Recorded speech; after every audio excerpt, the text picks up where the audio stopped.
이제 진정한 진박 정치인을 자임하면서 출마한 후보자를 만나볼 텐데요. 오늘 총선 유랑팀은 경남 창원에 가 있습니다.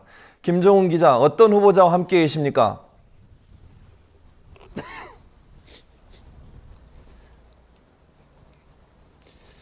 네, 총선 유랑 김종훈입니다. 오늘은 경남 창원시 성산구에 나와 있습니다. 이곳에 출마한 정의당 노회찬 후보와 현장에서 인터뷰 진행하겠습니다. 후보님 안녕하십니까? 네, 안녕하십니까? 예, 이렇게 출연해 주셔서 고맙습니다. 예, 예, 먼저 오늘 오후에 후보 등록을 했습니다. 예, 그렇습니다. 이에 앞서서 진박임을 선언을 하셨는데 예, 그 예. 이유가 좀 궁금합니다. 아, 예.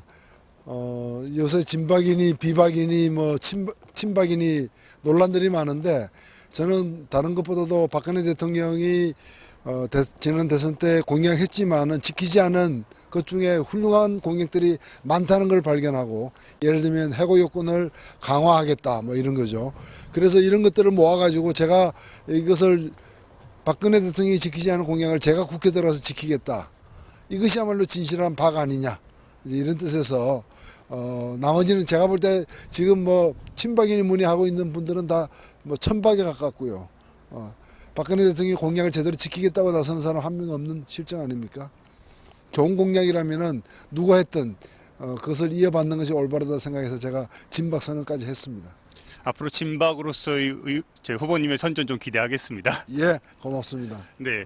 근데 저희가 총선 아바타 역할을 맡고 있습니다. 이는 네. 유권자들의 목소리를 담아서 후보들에게 직접 전달하는 건데 네. 우리가 노회찬 후보에 대해서 많이 물어본 결과 유권자들이 가장 궁금해하는 부분이 네. 아니 왜 본인의 지역구인 노원병을 놔두고 이렇게 험지인 이 창원까지 내려와서 이렇게 고생을 하는지 그 부분에 대해서 상당히 궁금해하시는 분들이 많아요. 예, 원래 제 지역구였습니다만은 제가 2013년도에 삼성 엑스파일 사건으로 이렇게 의원직을 박탈당했을 때 안철수 의원이 와서 그 지역구를 차지했죠. 지금은 안철수 의원의 지역구인 것이죠. 그리고 저는 그 후에 이제 당의 또 요청에 따라서 동작 선거에 출마를 했는데, 이번 선거에서 당이 저에게 요청한 것은 바로 이 창원에서 전략 후보로 뛰어달라는 것이었습니다. 물론 저에게 여전히 노원에서 출마해야 된다는 요구도 있었습니다.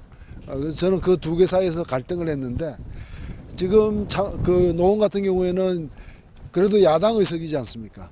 제가 가서 당선이 된다 하더라도 야당에서 야당으로 가는 것에 불과하지만은 여기는 지금 새누리당 의석이기 때문에 제가 여기서 당선이 될 때는 새누리당 의석을 한 석 줄이는 효과까지 있다는 점에서 노원에서의 싸움보다 더 값어치 있다 이렇게 생각을 했습니다. 하지만 후보님 저희가 오늘 종일 좀 지켜보니까 네. 아직까지 이 창원 시민들이 네. 우리 후보님을 좀 따뜻하게 좀 맞이하기에는 좀 거리감이 있어 보이던데. 오늘 날씨가 좀 추웠지 않습니까? 예, 저는 뭐 대한민국의 봄은 2016년 대한민국의 봄은 창원에서부터 시작된다고 믿고 있습니다. 반드시 창원에서 진짜 봄이 어떤 건지를 제가 보여드리겠습니다. 네. 우리가 창원하면 흔히들 떠오르는 게 권영길 전 의원이 많이 떠오릅니다. 창원에서 17대, 18대 이제 의원을 지냈고, 네. 근데 19대 때 지난번 총선 때 보면은 야권이 분열돼서 새누리당이 당선되는 결과를 낳기 때문에 유권자들의 이번에 바람은 야권 연대가 잘 돼서 다시 창원을 좀 수복하길 바라는 그런 모습이 있는데 어떻게 야권 연대 진행 상황은 좀 어떻습니까? 뭐 1단계로는 야권연대 이전에 진보 후보 간의 단일화가 필요했었습니다. 네. 지난 총선에서도 야권연대가 안 됐다기보다는 진보 후보 간의 분열로 인해서 패배를 했기 때문에 이번에는 민주노총이 주관하는 조합원 투표를 통해서 진보 후보 간의 단일화는 이미 이뤄냈고요. 그리고 두 번째로 이제 더민주당 후보와의 단일화, 야권 단일화가 지금 합의가 되었고 조만간 진행이 될 것입니다. 걱정할 이유는 없습니다. 근데 이제 예를 들어서 투표 용지에 우리 후보님의 이름도 들어가고 더민주의 이제 이름도 같이 들어가게 되면은 유권자들 입장에서는 좀 헷갈리지 않을까 이런 우려도 있고. 그럼 그 투표용지 인쇄하기 전에 끝내면 되죠. 그러니까 투표용지 인쇄하기 전에 끝내기로 했습니다. 한번 기대를 좀 해보겠습니다. 예. 그 하나 더 좀 여쭙겠습니다. 지금 영남 같은 경우는 특히 경남 지역 같은 경우는 지난번 총선 때 16곳 중에 한 곳밖에 야권이 차지하지 못했습니다. 근데 이번에 지금 저희가 좀 확인을 해보니까 그래도 3-4군데 정도는 좀 경합 중인데 이번에 좀 어떻게 보십니까? 저도 뭐 한 그 16군데 중에서 서너 군데는 이번에 야당이 탈환할 가능성이 크다고 생각하고 있습니다. 그 지역 중에 창원도 좀 포함될까요? 창원이 제일 위에 있는 것 같습니다. 예, 알겠습니다. 좀 지역구 좀 이야기 좀 해보겠습니다. 네. 이 창원 어찌 보면은 지금 우리 후보님이 여기 내려왔을 때 이 창원을 처음에 봤을 때 가장 바꿔야 될 부분, 이 부분은 좀 바뀌어야 된다, 그런 부분이 좀 있을 것 같은데요. 뭐 성산구 주민들이 저한테 하는 얘기는 뭔가 하면 창원시의 선거구가 5개인데 5명이 다 새누리당 의원이다. 일당 독재라는 뜻이죠. 그래서 뭐 다른 걸 바꾸는 것보다 그것부터 바꿔야 된다. 그래서 창원에 최소한 한 명의 야당 의원이 있어야 된다면 그건 성산이다.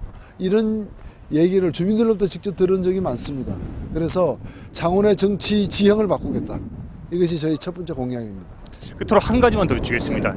이제 창원의 정치 지형을 바꾸고 다 좋은데 실질적으로 창원 시민들이, 주민들이 느끼기에 체감할 수 있는 정책, 뭔가 실질적인 정책도 좀 필요할 것 같은데 이것만은 노회찬의 정책이다. 무엇일까요? 제가 뭐 가장 관심을 많이 끌었던 건 홍준표 방지법입니다. 학교 급식법을 개정해가지고 도지사가 누가 되든 자의적으로 오만과 독선에 의해서 무상급식이 실시되기도 하고 안 되기도 하고 엎치락 뒤치락 하지 않도록 하기 위해서 이걸 학교급식법에 의무급식을 갖다가 못 받는 그 홍준표 방지법을 갖다가 제정하겠다. 이걸 약속했고 굉장히 호응이 좋습니다. 그럼 앞으로 이제 창원의 자녀들도 이제 의무급식에, 무상급식에 이제 혜택을 받을 수 있는 건가요? 예, 그렇게 되는 거죠. 그럼 앞으로 이제 후보님의 활동 더 기대하겠습니다. 오늘 인터뷰 고맙습니다. 예, 감사합니다. 네.